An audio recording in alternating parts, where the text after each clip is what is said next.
But we start with ABC 57's Emily Pritchard. She was there for tonight's press conference. And Emily, do we have any idea why this hoax wasn't released earlier?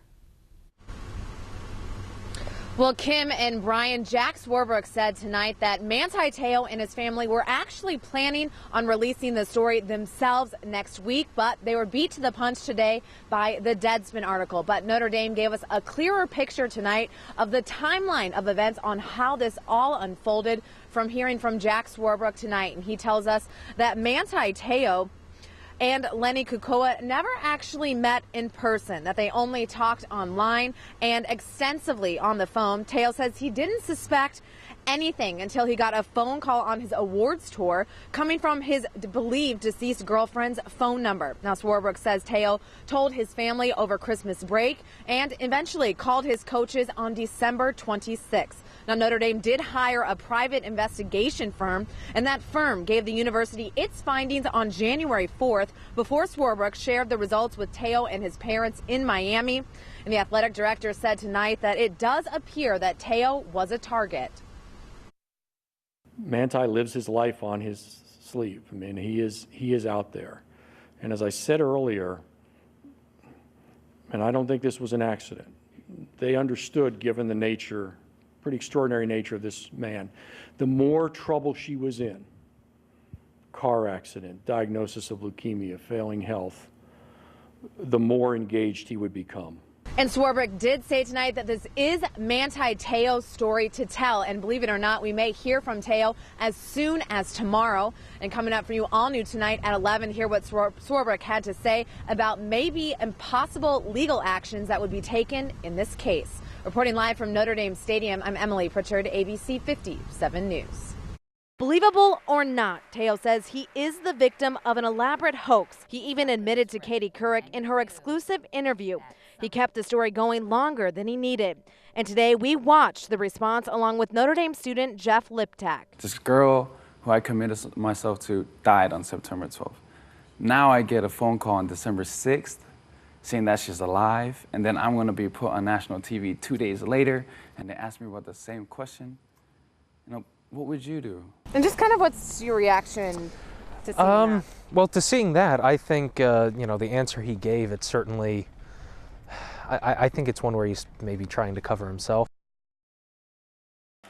9 days after Alabama intercepted Notre Dame's chance at a national championship. And almost intercepted by Te'o at 7 on the year. The leader, The Rock, the true face of the Fighting Irish, was sideswiped himself. The single most trusting human being I've ever met will never be able to trust in the same way again in his life.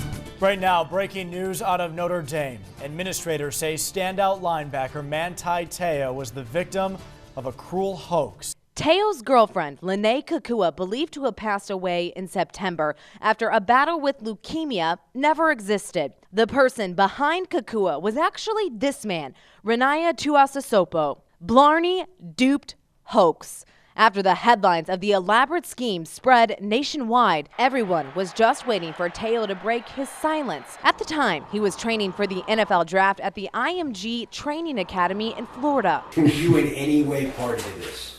No, never. And there, he spoke off camera to ESPN's Jeremy Schaap about the phone call he got while on his awards tour in December of 2012, revealing the first sign he'd been tricked in his online relationship. He said, "It's Lene." And so we carried on that conversation, and I just got mad. And I just went on a rampage. Like, how could you do this to me? Like, I ended that conversation by saying simply this: you know what? My Lene died on September 12th. Later, he and his parents sat down with Katie Couric for an exclusive interview. I did not know who to tell. I did not know who to trust. Te'o shared phone records with Couric of long conversations with Kukua and even voicemails. I'm getting ready for my first session, and I just want to call you, keep you posted. I miss you. I love you. Bye. But behind that voice was Tuasasopo, who sat down with Dr. Phil to tell why he decided to come clean.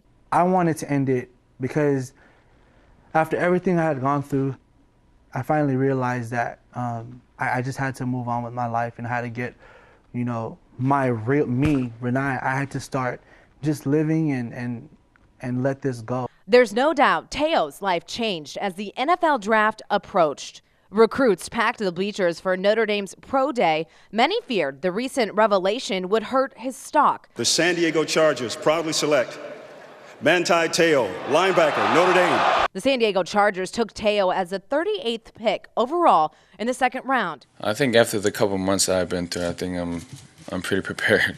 In California, he added a 0 to his jersey and has recorded nearly 50 tackles his rookie season. The chatter revolving around the hoax is still everywhere for Teo to face, like this sign from a Raiders game.